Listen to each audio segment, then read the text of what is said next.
Yo, what's going on, boys? How you guys doing today? Welcome back to the Sneak video. And in today's video, we're gonna have another build for the Hunter. And for this build, we're gonna be using one of the newly updated exotics with the Edge of Fate, which allows you to now become a weakening god on the Void Hunter.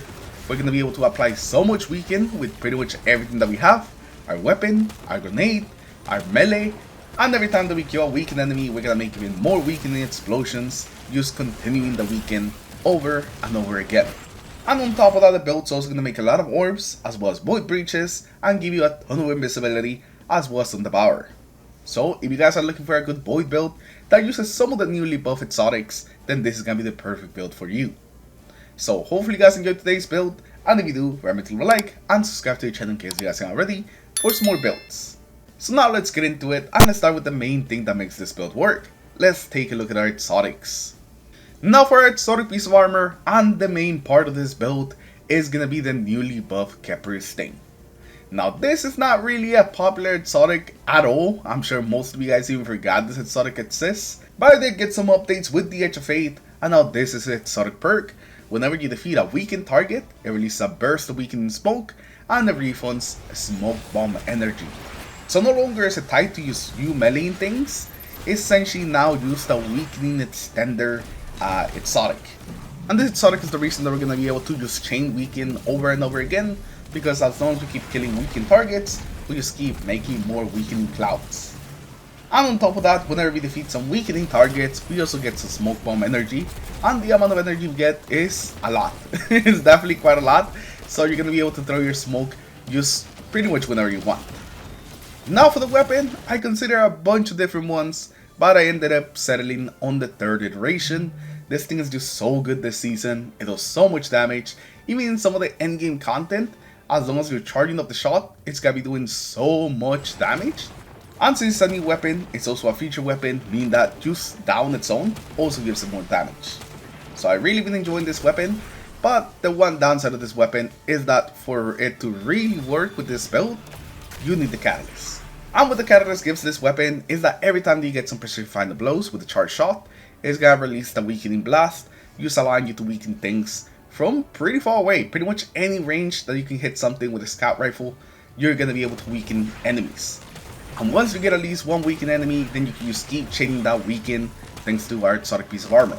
So this is just like the perfect weapon, and it being a very high damage scout rifle, it means that you can pretty much apply this from any range. No matter how far away the enemies are, you're always going to be able to apply that weaken thanks to this catalyst. And on top of everything, you also get tons of invisibility with this weapon when getting those precision kills, so it's going to add even more invisibility to the build. Now for the subclass, we're going to be on Void Hunter, and you want to be on Tether. We're doing PB, so Tether is going to work just fine. Now for your class ability, you can go with either Gamblers or Marksman. They both are going to work pretty well. Marksman's going to let you auto-reload your scout rifle, so you won't need a loader or anything like that. Just using your dodge will reload it. And Gamblers gives you even more smokes. You want to just spam as many smokes as you can, then go with Gamblers. I tend to prefer Gambler for the smokes. I would just throw them at whatever I would see. Champions, yellow bars, just normal goblins, no matter what it was essentially getting smoked. And for your grenade, you don't really have to go with a specific one, pretty much anyone that you like, but I tend to like the suppressor or the vortex. Maybe sometimes the magnetic grenade as well, but those are the ones that I tend to like, but you don't have to go with a specific one. Now moving on to the aspects, and this is where I spend the majority of my time. I spend so much time just testing out different combinations of aspects, and just things that would work well with this build. And I feel like you can make a lot of these combinations work because they're all kind of related to invisibility. But the one that I ended up going with, and the one that I think that you should go with, is you want to go with its Style Executioner, meaning that every time you defeat weakened targets, you're gonna be going invisible. Whenever you defeat suppressed targets, you also go invisible, but it really is gonna be just the weakened targets. We weaken a bunch of stuff, so we're constantly gonna be proccing Style Executioner and constantly going invisible. And if you want a little bit extra invisibility, you can also go with either Trapper's Ambush or Vanishing Step. These two give you a very consistent of just going invisible on demand, so whenever you need it, even if you don't have time to kill an enemy to activate a Style Executioner, you can activate Trapper's Ambush or Vanishing Step and just get the invisibility. If you want more safety on the build, I would definitely recommend one of these. I actually kind of prefer Trapper's Ambush because you can actually make your teammates invisible, But there is another option if you think a Style Executioner is enough, and is running Style Executioner with On the Prowl. Now, On the Prowl ended up working really well because I use marks random enemies. And whenever you defeat those enemies, they make a weakening cloud, so it adds even more weaken to this build. It also adds more invisibility because if you walk through the invisibility cloud, you will also go invisible. But since we have a scout rifle, we weren't really taking advantage of the invisibility cloud that often. We were mostly just going invisible with Style Executioner. So On the Prowl actually ended up working really well, and just Style Executioner plus the weapon itself making this invisible, I felt was enough invisibility, especially with the playstyle of this weapon, which is already pretty safe and far back. Now for the fragments, we're going to be on Echo Persistence. This is going to increase the amount of time we have without Devour and our invisibility, meaning that we just have them up a lot more often. After that, we're going to have the Echo Harvest. This is going to make it so every time we defeat some of those weakening targets, we gain some more power as well as Void Breaches. This is going to be very nice, and since we have so much weakening on the build, this is just something that we're constantly going to be proccing. And whenever we pick up some of those Void Breaches, they do give us class ability energy, so we can use our class ability more often. After that, we have the Echo Starvation. Whenever we pick up a Void Breach or a normal power, we gain Devour. And this, plus the previous fragment, the Echo Harvest, means that we're going to have Devour quite a lot. Because we're just going to be making both of the things that will actually activate Devour. And lastly, we're going to have the Echo Wonder Mining, which is going to also give weaken to our grenades. And if you do end up having this final fragment, you can go with the Echo Vigilance to get a couple of extra overshields. That's going to work pretty well with some of the other fragments that also increase the time of your overshields, and it gives you a bit of extra damage resistance. Now for the artifact, we can have a couple of things that are going to help us. You're definitely always going to have the Anti-Barrier Scout, just so you can shoot through a lot of those annoying things that the enemies put up, and also you can deal with the champions. With this second slot, Rapid Precision Rifling is what you want to go for. It's going to give us increased reload speed whenever we hit some precision hits. On the fourth column is where we have a lot of perks that are going to help us. Elemental Coalescence will make it so we can get even more Void Breaches when just getting kills with our weapon. Shoulder to Shoulder will give us some damage resistance whenever we get some precision damage on combatants. And lastly, Elemental Daze will let us do a bit more damage on champions whenever we stun them. It essentially makes like a volatile explosion that affects the champion and anything else that's next to the champion. And from this final column, Elemental Overdrive is going to be pretty good. Every time we pick up the Void Breaches, it's going to increase the damage on our weapon. And then Shield Crush, whenever we have an Overshield, our melee will recharge faster. Or if we have Amplifier or Radiant, our grenade recharges faster. Now this is not something that's going to proc too often, but no, the other perks are really that good, or are really going to help us here on this final column. And we just don't really have a lot of like void perks that are going to be helping us. So, you know, we're making the best out of the artifact.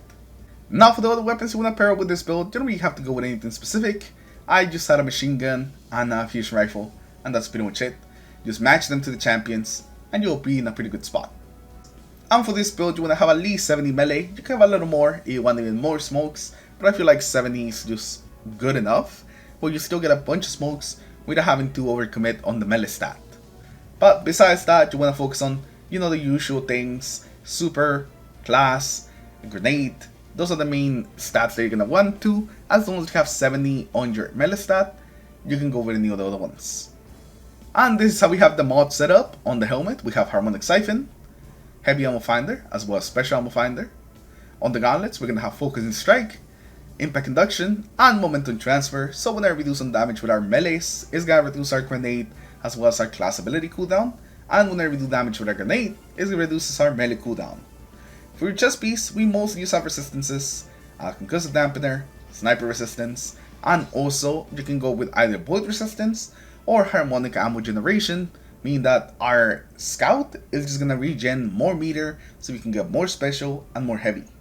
On your boots, you want to go Void Weapon Surge so we can put even more damage on our Scout so you can keep one-shotting things, as well as also Restoration plus Absolution so we can keep getting our abilities back faster.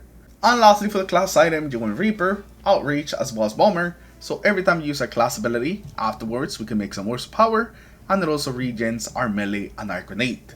And those are pretty much all the mods, nothing really super special. We really are just going to be staying back and just weakening a bunch of things from range with a scout rifle. Now because of that, the gameplay for this build is gonna be very simple.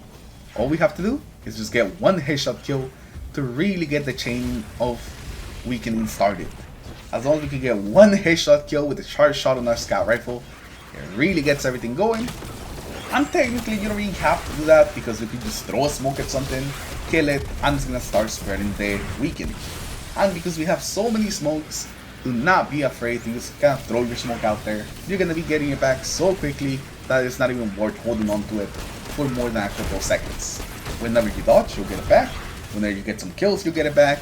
You have so much smoke energy, you definitely want to throw it out there. And thanks to all the invisibility we're going to be getting on this build, it should also be a very safe build. And when you add Devour on top of it, it makes it even safer, as well as being able to spam grenades even more often thanks to Devour. And with that, that's going to be the whole build. It's definitely a different type of playstyle than I usually do. I'm usually on your face type of builds, kind of just in the middle of enemies. But this one is definitely very different. You're basically like a sniper that's just constantly spitting weakening from afar. But hopefully you guys have enjoyed today's video. Like always, there's going to be a dim link in the comments below. And let me know what you guys think about this build, if you do use it. Do you like it? Do you not like it? Do you have any suggestions on how we can improve it? Make sure you guys tell me that in the comments below. And I'll definitely pin the best one if you get some good advice. As always, thank you for watching, thank you for stopping by, and I'll see you guys in the next one.